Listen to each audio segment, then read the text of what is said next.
Halo, halo, halo. Good morning mga idol.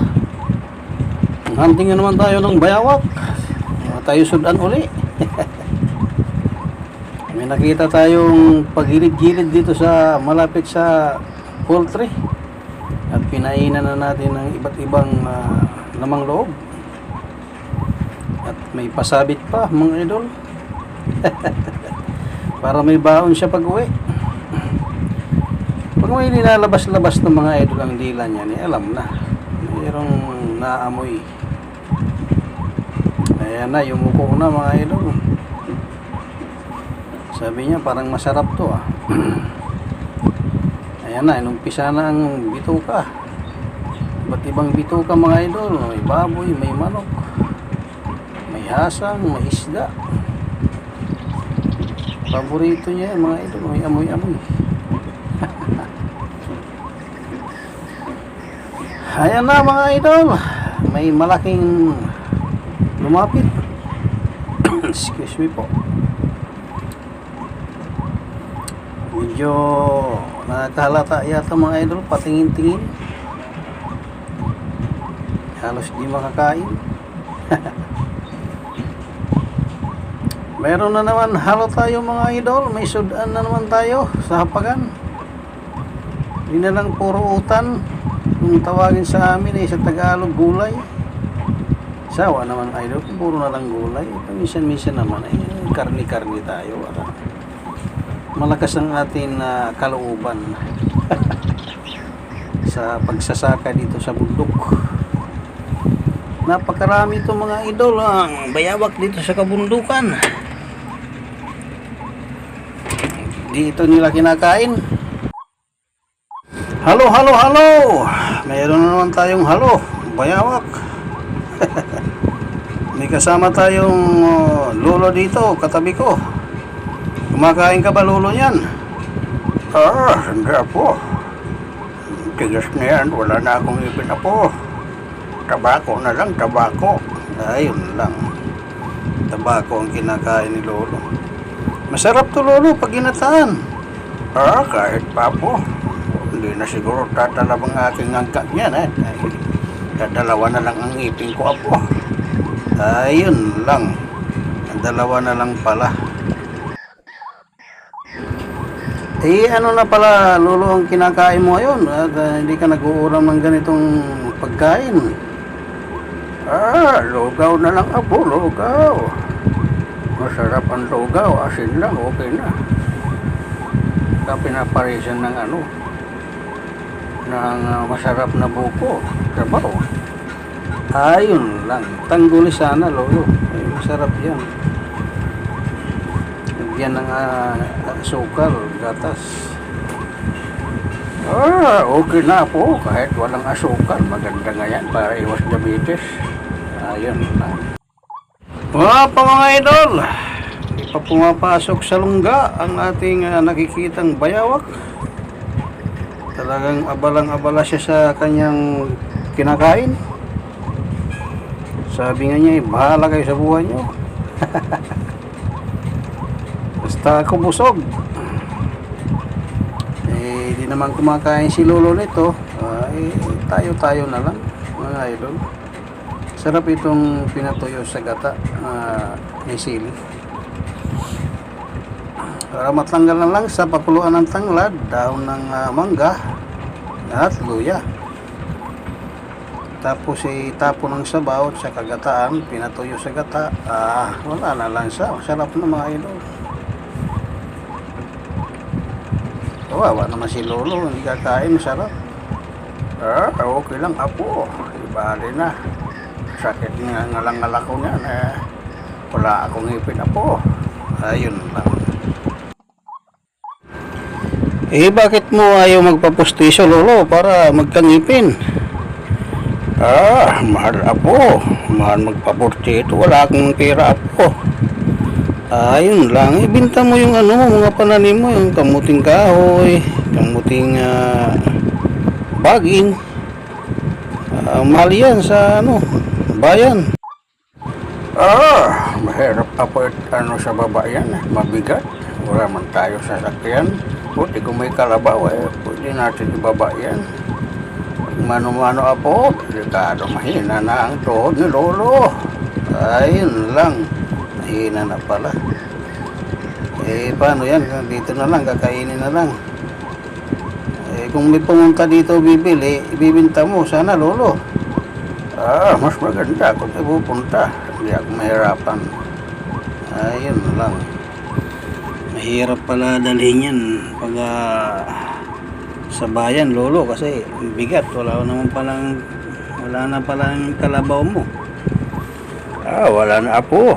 Namatay nung bagyo. Nadaga na ng niyog.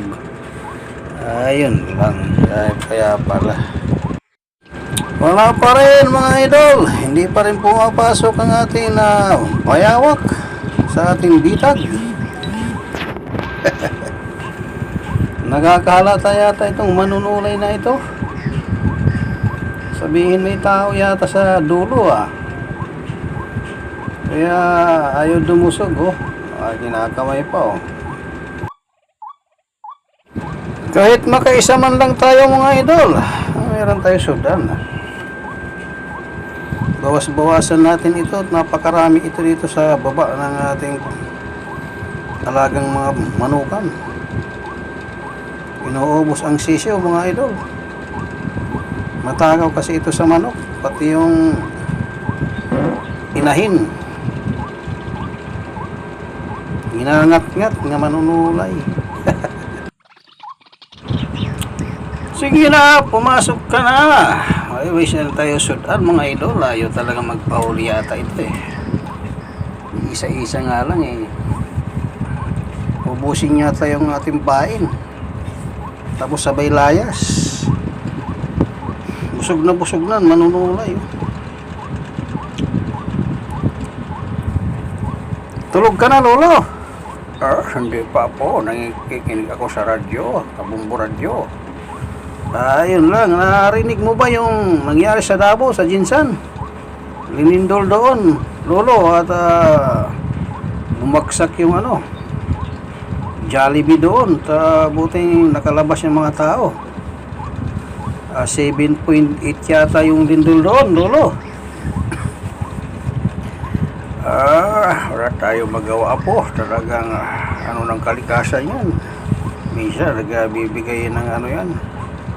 Pahiwatig na malapit na ang Diyos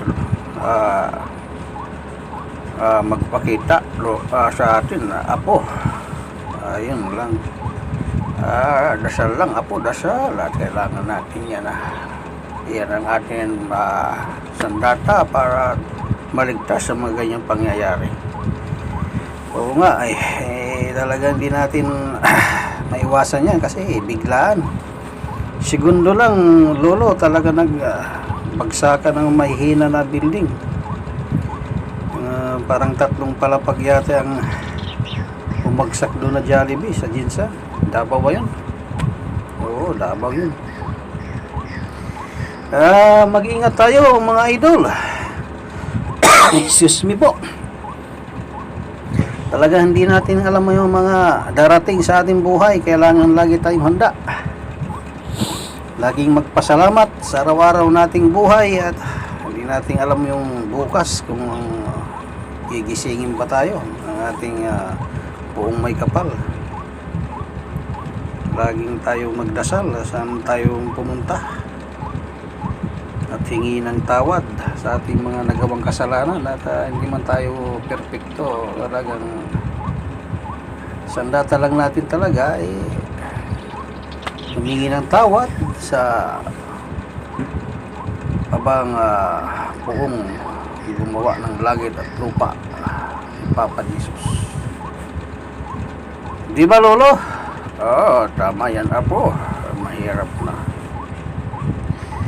Talagang ayaw yata magpahuli idol alis na yata. Wala tayo sudan nito.